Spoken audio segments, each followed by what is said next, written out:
Si vous plongez dans un tunnel qui traverse la Terre de part et d'autre, il ne vous faudra que 42 minutes pour atteindre l'autre côté. Plutôt rapide pour parcourir 12 700 km, non? Mais serait-il possible de percer un tel tunnel?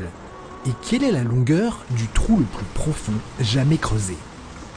Commençons notre voyage par une étape que nous connaîtrons tous. 6 pieds sous terre, soit 1,80 m, la profondeur moyenne d'une sépulture dans les pays occidentaux.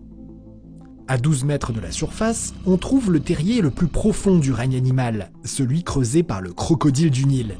Et on va éviter de s'attarder. Moins 36 mètres, bienvenue à la station Abbès, la station la plus profonde du métro parisien. Allez, on continue de creuser pour atteindre la cité de Derinkuyu, en Turquie, ville la plus souterraine au monde. Sa construction débuta au 8e siècle avant Jésus-Christ et en cas de guerre, elle pouvait abriter plus de 20 000 personnes ainsi que leur bétail. Plus bas, à 105 mètres de la surface, on trouve la station de métro la plus profonde au monde, celle de Arsenalna à Kiev, en Ukraine.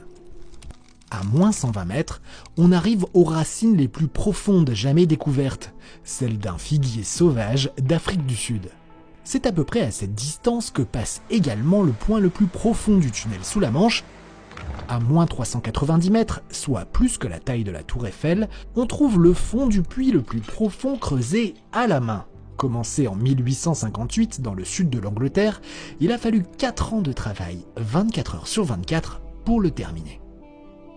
Environ 100 mètres plus bas, à 500 mètres sous la surface, on peut croiser d'énormes réseaux souterrains destinés au stockage des déchets radioactifs les plus dangereux. Vers 1650 mètres, nous atteignons la distance du lac le plus profond au monde, le lac Baïkal. À lui seul, il contient 1/5 de toute l'eau douce de la planète.